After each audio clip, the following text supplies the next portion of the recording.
Hey Pisces, I'm Eleanor and this is your March money and career tarot reading. And if you like to see the shuffle, it is linked below. It is very short. Some people like it, some people don't.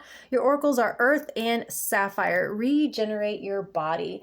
So when I was shuffling, I kept hearing from the ground up. I feel like you're rebuilding something, like starting to save again after a big purchase, or starting over at a new job and building rapport there. And if you've been sidelined because of an injury, it's like you're focused on your recovery. But there's a sense of having to return to your foundation, your roots, what you know best, returning to an old skill set in order to update it and put it into more profitable use.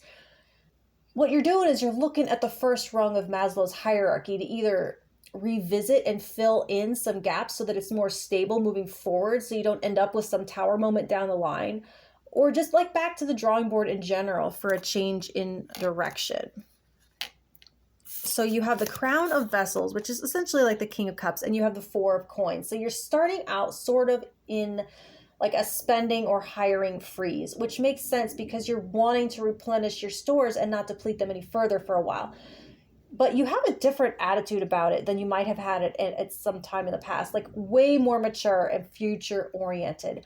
You're looking at like bigger picture emotional fulfillment over short-term dopamine hits that you could just get from buying this or that. It's like you could be saving to buy a house, you could be saving to start a family, start a business that's more meaningful to you. It's like you're tired of the ups and downs, and mostly the downs, of course, but you're looking to create something more self-contained, less volatile. And it's like you have to go back to basics. I see essentially that you have decided to level up, and that means taking that reset step.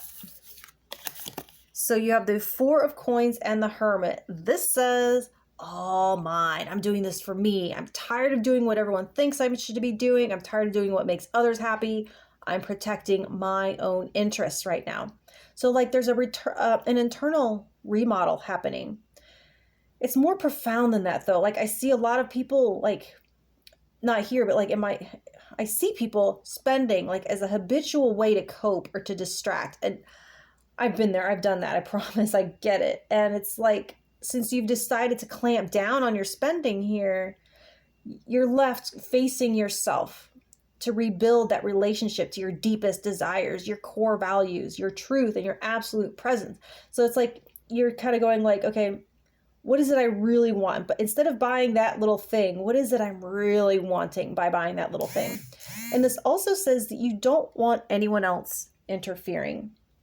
You're like, unless you're paying my bills, I don't want your 2 cents.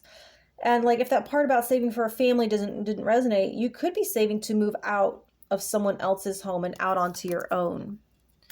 So you have the Hermit with the Lovers. This is such a beautiful alignment. You completing yourself. There's the possibility for a business partnership that you're considering, an opportunity to change fields, or you could be like recruited for a huge opportunity to do something more independent. I'm definitely getting some kind of recruitment vibe from these. It's like I see you just kind of like doing your own thing when someone comes along with an offer. It could be an opportunity to make a change that allows you to work from home and still be connected to others through some kind of network.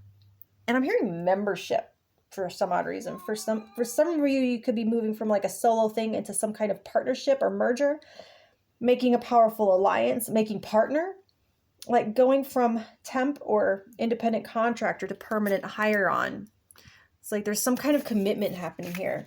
So then you have the Lovers and the Wheel. So whatever you choose, whatever choice you make from the Hermit to the Lovers, it changes everything. It gives you that leveling up that you wanted. So like you move from this conservation mode back into expansion. Now you have traction, something that your future efforts can stick to and accumulate on.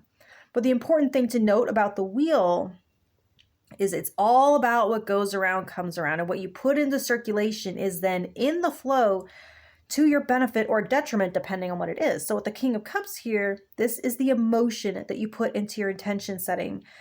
You're going to get your wish exactly. You know how the genie is always kind of literal, right? So they're saying be careful what you wish for. You're going to get that exactly. So like a hollow surface intention is going to result in a hollow surface outcome.